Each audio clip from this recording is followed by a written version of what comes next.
Your Denver Broncos just get a ton of great news before heading on the road to play the Indianapolis Colts in Week 2 on Sunday. Sean Payton falls on his sword, even more promising to change how he calls plays. Coming up here, we get good news about Sean Payton having the inside track on stopping Danny Dimes. We also get updated injury report, that and way more in this video. If you're new to the channel, I'm a diehard Denver Broncos fan named Ben. Helps me in the YouTube algorithm out a ton if you like the Denver Broncos. If you would smash that like and subscribe button or just like lightly tap it for me.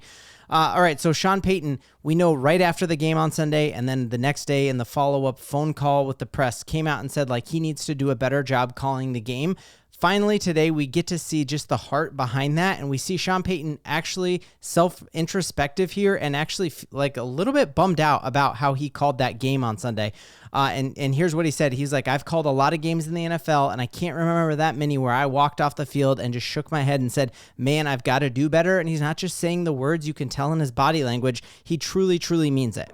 I don't know how many games I've called, but that's one of those where, it came away from it like, man, I've got to be a lot better. And, it was one. So Sean Payton got away from the scheme. He wanted to prove to everyone that Bo Nix was great. And so we threw the ball way too much. And so the play action passes didn't work because the Tennessee Titans knew we were throwing the ball. And Sean Payton knows that he is going to adjust. You should watch for the Denver Broncos offense to just have a absolute explosion on Sunday against the Colts, and the Broncos are going to beat the Indianapolis Colts. I'm confident about that. We also get some updated injury news that's definitely a little hit or miss here. And so the first piece of good injury news is that Evan Engram was a limited participant in practice today. I was worried that he was definitely going to be ruled out already. He had a calf bruise as the name of that injury. It's actually been finally declared, and that he worked out on the side field but was there with team in stretches and all of that. I think that is a huge part of what Sean Payton wants to do on offense, and I think like that tight end screen we tried to run for him in this game is going to be way more effective if we get the run game going, and I think Evan Engram is going to be a massive bump up to this offense this year. We also get news on Dre Greenlaw, and it actually is a little bit promising here. So he did not practice in this game, but Sean Payton was asked specifically about him. He said, I'm not going to give you any details on it, but the progress is good. We saw a report last week in the Denver Post that he could come back as early as week number 2. After watching some film of the Indianapolis Colts, I think having a cover linebacker like a Dre Greenlaw could be a massive, massive gain. I at first didn't think we'd need him for the Colts. Now I'm saying like, man, Tyler Warren is a very good tight end. On pace to do what Brock Bowers did last year for the Raiders, but do it for the Colts. I think having him back would be amazing. So that's definitely something we are going to keep our eyes on. Interesting here to see that we had someone pop up on that injury report that none of us were expecting in John Franklin Myers. So I hope, especially with the Malcolm Roach injury and him being put on injured reserve, that we do get John Franklin Myers back, but we will give you all that detail as we get it here. So the Broncos, why do they need to actually start running the ball? You know why they need to start running the ball? Because they've got some really good running backs on this team. And in particular, they have one of the best rookie running backs in football right now, and his name is R.J. Harvey. Just seeing here that he's leading the league right now, basically right behind Ja'Cory Krosky-Merritt from the Washington Commanders here when it comes to rushes, and he did that on such few attempts. I couldn't even imagine if we're able to get him the rock 5 or 6 more times in that game, what he's going to put up for us. So I think that's great news. We also are getting good news just that not only did he hit, but we're also seeing like, hey, Jahdae Barron was actually a huge part of this sack that the Broncos had, and he had a huge part really in just like shutting down slot receivers multiple times.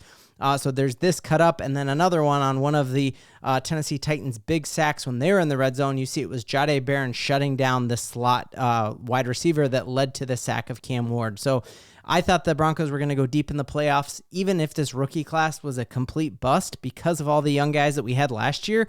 And so if our young guys that we just drafted end up taking that like big jump and add to this team immediately, watch out. This Broncos team is going to be just dirty. Also, all the panic that was happening in Denver over not having any punting competition, all the panic over our Australian punter seems to be a panic over nothing because he is ranked as the number 2 punter in the league right now through 2 weeks. So that's just phenomenal because you did hear our special teams coordinator come out during training camp and say he has never worked with a kicker who had as high of a ceiling as Crawshaw had. And so if he's already the second best punter in football through 1 week, obviously, we're still not seeing a ceiling yet. So that is a fantastic thing there. And then just seeing like how smart the Denver Broncos were to re-sign Nick Bonito when they did.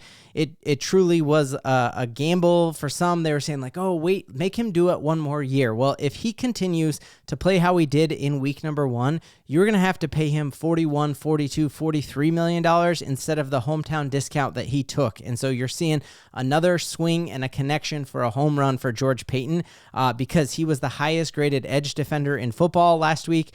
Just seeing that he came in at a 91.5. And just absolutely dominated that game. And then you're seeing who were the other edge rushers who had a great game. You're seeing on the other side of that, Jonathan Cooper, who was ranked at number 10. So we have the number 1 edge rusher, the number 10 through 1 week, obviously. And then seeing Jonah Ellis also was unstoppable in that game.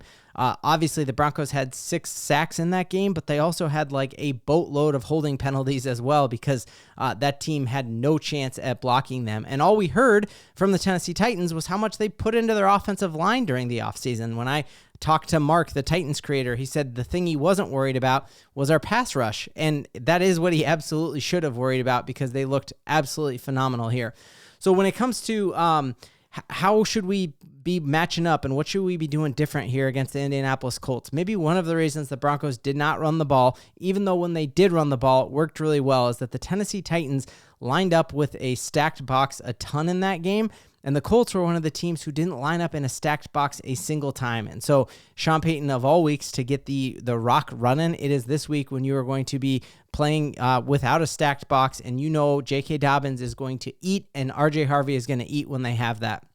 A couple other incredible advanced analytics that just keep trickling out this week is that we're seeing, obviously, we know the Broncos led the league last week when it comes to pressures, and just seeing like how far we are from every single other team in pro football feels incredible. That our time to pressure was great and that we were getting pressures on 0.8 here when it comes to dropbacks. This is exactly where you want to be. And it gets even better because the Broncos weren't getting pressures because they were blitzing the farm the whole time, right? So you're seeing here that the Denver Broncos only blitzed on 30% of the time. And when they did, and even when they didn't, they got a ton of pressure on the quarterback. So yes, Daniel Jones had a phenomenal week last week, but if you look at it, he actually had the least amount of pressure on him, despite the fact that the Miami Dolphins blitzed more than anyone else in the league last week. And so I just think this is a perfect matchup for the Denver Broncos because, yes, Daniel Jones looked phenomenal. He has not played a defense anywhere in the same caliber as this Broncos defense, who is going to bring pressure with 4, and then when they bring the house, Daniel Jones is absolutely going to feel them. Sean Payton today was asked about what does Davis Webb give you when it comes to unlocking Daniel Jones. We know Davis Webb, who's just a mastermind and knows football at such a deep level, our quarterback coach and our offensive coordinator, like he's just absolutely brilliant. And he actually aligned with Davis Webb. And so Davis Webb is like a machine up there in his brain. And so I think he'll know what Danny Jones does well and what he doesn't. And we know just like the Broncos got a lot better this offseason. We mollywopped the Colts last year. And I think that exact same thing is going to happen this year. And then just, seeing that, like, man, yes, the Colts were the highest graded offense last week, but they're playing against the highest graded defense from last week. So this is going to be a phenomenal game. I cannot wait to actually drive out there with my dad, my son, and my brother. So it's going to be, and my nephew there. So can't wait to be there, rocking Broncos country. And then the Broncos are good now, but I loved seeing this here, that the Broncos are going to be good from now on too. So we're seeing here when it comes to just essentially how good are the Broncos going to be based on their cap hits here, and just seeing that our biggest cap hit on the team right now is Mike McGlinchey at $23 million, and just seeing Herbert's 37. So you got 2 guys in Derwin James and Herbert way over that. You're looking at the Chiefs, who've got 3 guys who make more than our top guy. And then you're looking here at the cap hits for the Las Vegas Raiders and seeing Max Crosby and Geno Smith making just way more than our top paid guy. And I just think that the Broncos aren't just good now. They're about to be good from now on. And then just lastly, just maybe kind of seeing some insights here as to what the coverage was on Bo Nix that maybe made him struggle, and what I think the Broncos might do to kind of negate that this week. It is really interesting for me to take a look here that the Tennessee Titans played man coverage against us the least of all teams in football, that only on 9% of the plays did they play man coverage, that they were in zone coverage on Bo Nix for 91% of that game. And I think what that is a sign of respect for Bo Nix's legs, and knowing that they didn't want to have a man type look where all of the cornerbacks have their bodies away from Bo Nix, and we know that he can beat them with his legs. And so I just think that we know that they called him for a while Bobot, right? Like he's a super processor in his brain, and he's going to just have answers now for zone defenses. And I feel like he got better as the game went on. And so I know that is going in his bag of tricks, and he's going to have answers for that. And we know last year he actually was pretty good against zone coverage. And so I really think that those turnovers were a result of us trying to press when we shouldn't have pressed. Sean Payton and Bo Nix have learned their lessons. They are back. The Denver Broncos are going to be 2-0 after beating the Colts on Sunday. And that's something we can all believe in. Oh, God.